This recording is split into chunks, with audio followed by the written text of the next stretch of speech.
Tlaon. I'm from Ethiopia and I speak Amharic. Nice. My language has some special sounds. We have P, T, and K like in English. But we also have explosive versions. Put your hand on your throat and say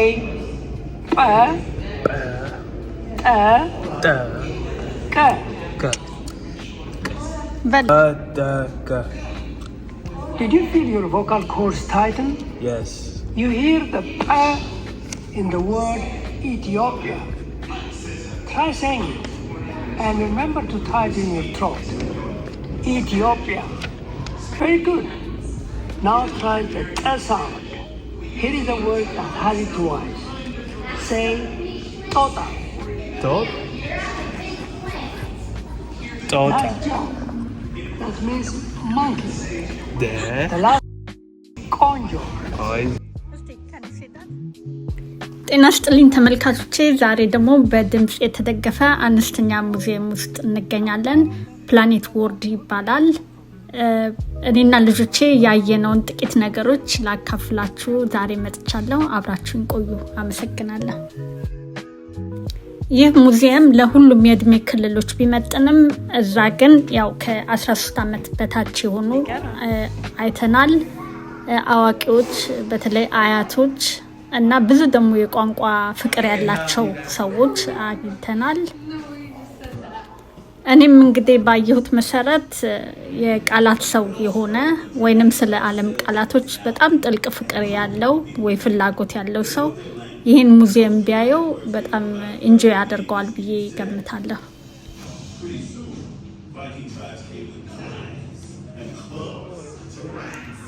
በዚህ ሙዚየም የዓለም ቃላቶችና ቋንቋዎችን በተለይ ደግሞ የመጀመሪያ የሚባሉት በድምጽ አማካኝነት የቃላቶች ግንኙነትን በሚያስደስት መልኩ የሚያሳይ ነው።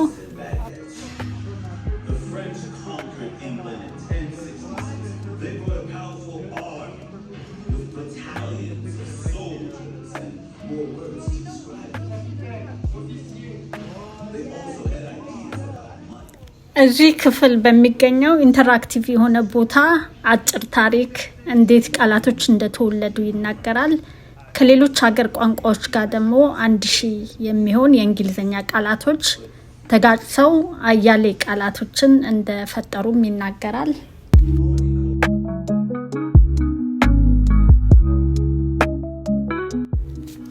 ሲጀምርም ታዲያ ወደ ኢንግላንድ የተለያዩ ትራይብስ ከገቡ በኋላ የራሳቸውን ቋንቋ አምጥተው እንዴት ደግሞ የቃላት ፍለሳን አልፈው ተከልሰው የአሁኑን የእንግሊዘኛ ቃላት መፍጠራቸውን ይናገራል።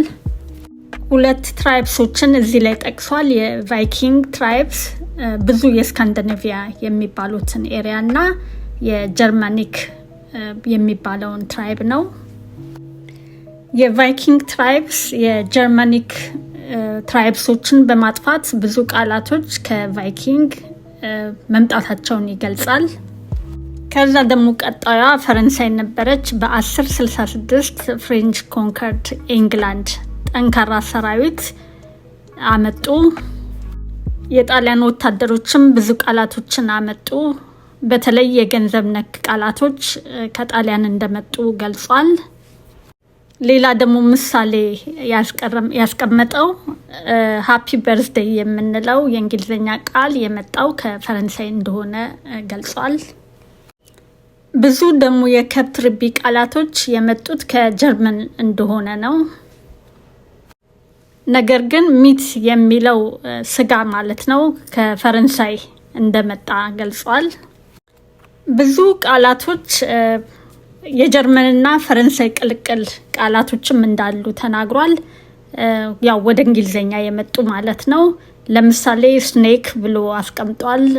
ኢንተሮጌት የሚለውንም ከላቲን እና ግሪክም የመጣ ነው ብሎ አስቀምጧል። ብዙ ከጠቀሳቸው ቃላቶች መሃል ብላክ ሆል ከግሪክ ለስፓይደር የተሰጠ ቃል እንደሆነ ነው። ፎቢያ አሁንም ከግሪክ ነው። 1/3 የሚያህለው የእንግሊዘኛ ቃል ከላቲን ግሪክ የመጡ እንደሆኑም ገልጿል። ሰዎች የላቲን ቋንቋ ሞቷል ብለው ይላሉ። ነገር ግን 90% የሚሆነው የእንግሊዝኛ ቃላቶች የመጡት ከፈረንሳይ፣ ላቲን፣ ግሪክ እና ጀርማኒክ ላንጉጆች ናቸው። ሌላ ቀሪ 10% ደግሞ ከየት መጡ ብሎ ይጠይቃል። እነዛ ታዲያ 10% የሚሆኑት እየተጣረዙና የሁለት ቃላቶች ውልደት ሆነው እንደተፈጠሩ ይገልጻል። ላይክ ኮምቦ እንደሚባለው ማለት ነው።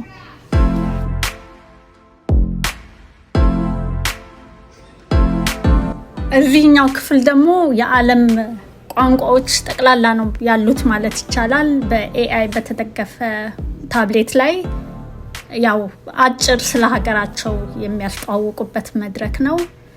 በተለይ ደግሞ ስለ ሀገሩ ውበት ምናምን ሳይሆን በአብዛኛው ቋንቋ ላይ የተመሰረተ እና ባህላቸውንም በቃ በአጠቃላይ ያው አጠር አድርገው እንትን ይላሉ። ሞር ኢንፎርሜሽንም ሊሰጥ ይችላል፣ ግን ሜንሊ የሚሰጡት ያው በቋንቋው ረገድ ያለውን ገጽታውን ነው። ያው መግቢያው ላይ እንዳያችሁት ስለ ኢትዮጵያ ያው ገልጿል። ብዙ ነበረ ያው ኢንፎርሜሽን የነበረው፣ ግን አሳጥሬው ነው እኔ።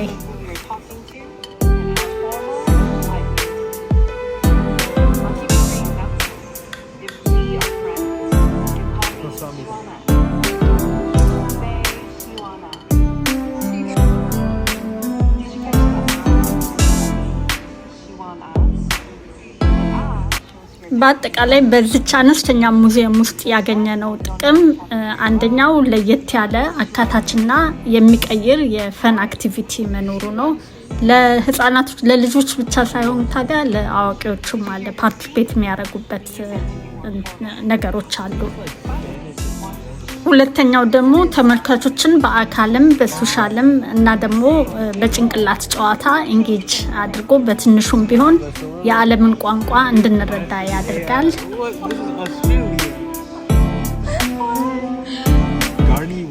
ሶስተኛው ጥቅም ደግሞ ይሄ ሙዚየም አነቃቂና ኮንፊደንስ ሰጪም ነው።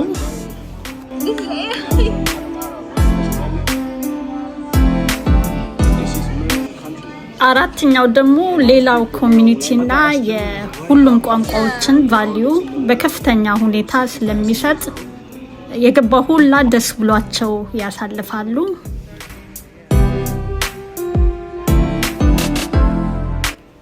በአጠቃላይ የቋንቋዎች ሁሉን ውበት የሚታይበት ጋለሪ ነው ብል ይቀለኛል። We're hyper aware of the specific relationships between things. An example is the way we add suffixes at the end of names. This is the If one I'm that young, says Mariko-san. If I'm your friend, put chan at the end of my name and call me Mariko-chan. Mariko-chan. Say, Mariko-chan. Mariko-chan. Mariko-chan. Great. Our word for good morning is Ohayo. So to say good morning to me, it would be Mariko-chan, Ohayo. Mariko-chan, Ohayo. Mariko-chan, Ohayo. ማሪኮቻን ኦሃዮ። Mariko-chan. Very good. It is super polite. If I were a queen, you'd call me Mariko-sama. As your queen, I command you to say Ooh, it's not my queen. Mariko-sama, Ohayo gozaimasu. ማሪኮ-sama ኦሃዮ ጎዛይማስ። Japanese borrows from English too. Here's an example. Try saying baby car. Like baby car, right? Yeah. It's the Japanese word for stroller. You might not always recognize these borrowed words, especially because they change in Japanese.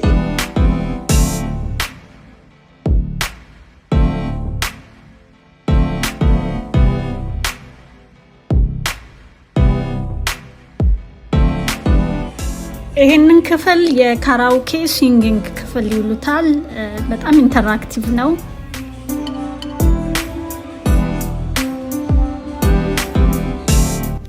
ይሄኛው ክፍል ያው በየሲዝኑ ለውጥ ያለውን በተለይ የግሪን ነገሮችን እሱን የሚያሳይ ነው።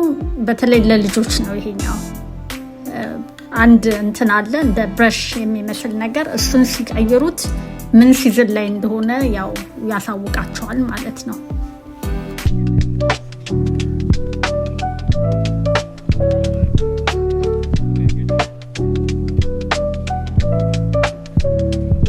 ይሄም ላይብረሪ በጣም ኢንፈሳይዝ አድርገው ነበር የሚያስተዋውቁት የነበረው። በአጋጣሚ ሰዎች ስለነበሩ አለፍኩት እንጂ በጣም ጥሩ የሆነ ነገሮች ነበሩት።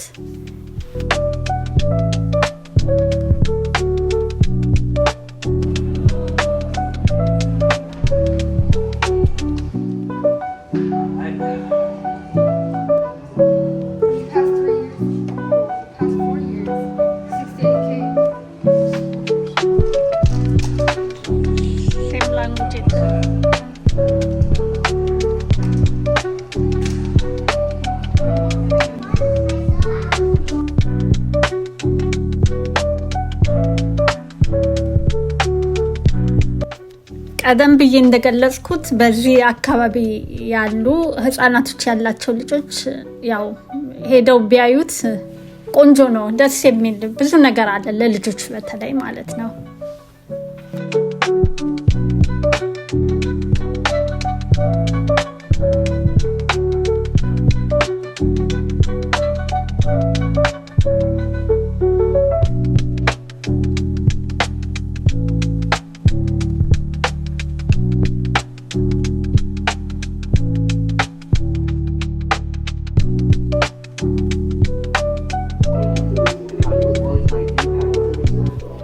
የኛው ክፍል ልጆች ገብተው ስለራሳቸው ስቶሪ የሚናገሩበት ክፍል ነው። ሪኮርድ ይደረግና ይቀመጥላቸዋል። My friends are really dear to me and I like them a lot and they're really kind and generous. And then secondly, I like to talk about my family. I like to talk about my sister, my mother in the back recording, and they just really kind. They've been there my whole life, except my sister. She came 2 years after I was alive, and yeah, basically your whole life though. And yeah, basically my whole life, my day one. And after, I would like to talk about my job since I'm the only person that's employed here and like everyone else is unemployed, like this person right here. And like basically I like to talk about my job and how it's good for me and like how I love it so much and I'm about to get paid and everything. And like minimum wage, by the way. No, I'm gonna be making a lot of money. She makes zero money and she's not. እዚህ ጋር ገና በ16 ከግማሽ አመቱ የመጀመሪያ ስራውን ቅዳሜ ለ4 ሰዓት ጀምሮ ነበር እና እሱን ነው ያላት ያለው እየሰራው ነው ስራ አትሊስት ስራ ያለኝ ሰው ነኝ ብሎ ነው። Really agree with what he said and yeah. Am I even in the frame? So you're just dry as hell, you're not even saying anything. Add more to the conversation now. Okay, I like my friends. I have a lot of friends, you know, cause okay, wait. Hey, listen. Quality over quantity. I continue. Okay. Continue. Okay. Yeah, I have both, by the way. No, you don't. I have both. And second, my family. I really love my family. And yeah. And then my work. OT. You got That's no all I know. That's all I know. No job. You was a freshman. You got nothing else to do. Hey, you know it's like a mirror, like. Yeah. Why'd you put your hand there?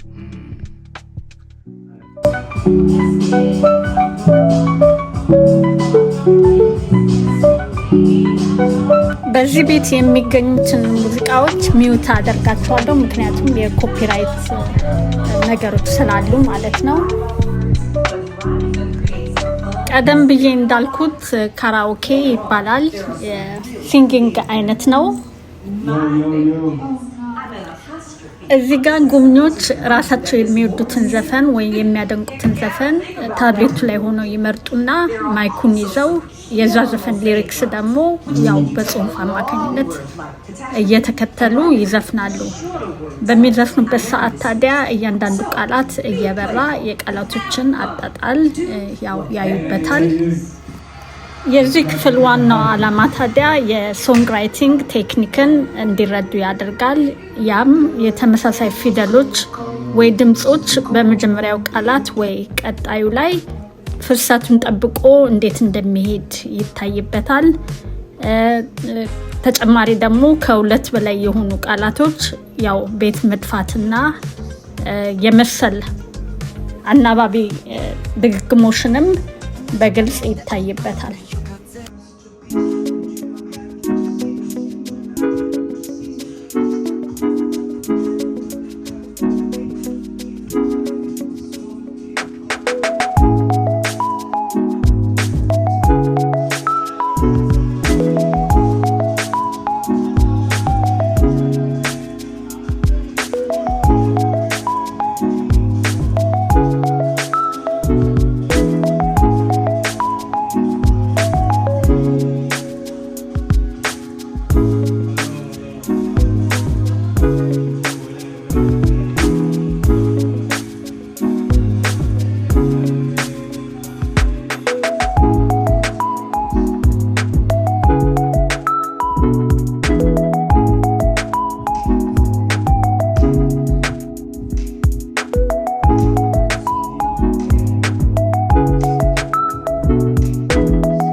እንግዲህ ተመልካቾቼ እስካሁን ባያችሁት ትንሽም ቢሆን እንደተደሰታችሁበት እተማመናለሁ። አመሰግናለሁ።